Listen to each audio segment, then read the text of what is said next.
అందరికీ నమస్తే, welcome to బాబాయ్ కుకింగ్ ఛానల్. ఈ రోజు కార్యక్రమం ఏంటంటే ఈ రోజు మేము ఈతవనంకి వచ్చిన చికెన్ ఈత కళ్ళు. ఇప్పుడు మనం అల్లం నీట్ గా ఫ్రెష్ గా గిక్కోవాలి. మసాలాలు ఇక్కడ వేయించుకోవడానికి ధనియాలు వేసిన చూడండి. చికెన్ తెచ్చిన ఫ్రెష్ గా కడుగుతున్నా. పసుపు వేసుకోవాలండి. ఫస్ట్ ఉప్పు వేసుకున్నాను చూడండి. కనం నూరు పెట్టుకున్న కొత్తిమీర, పుదీనా, మంచి పెట్టుకున్న కొబ్బరి పొడి,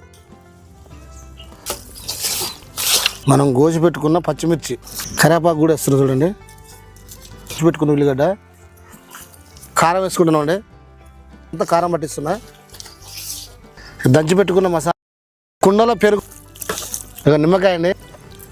లైట్గా నూనె వేసుకుంటున్నాం. కొంచెం కస్తూరి మెంతి అండి, కొంచెం లైట్. 10-15 నిమిషాలలో ఉడుకుతుంది. అయిపోయి ఉండొచ్చు. దించుతాను ఇక. మామూలు లేదు బాబాయ్.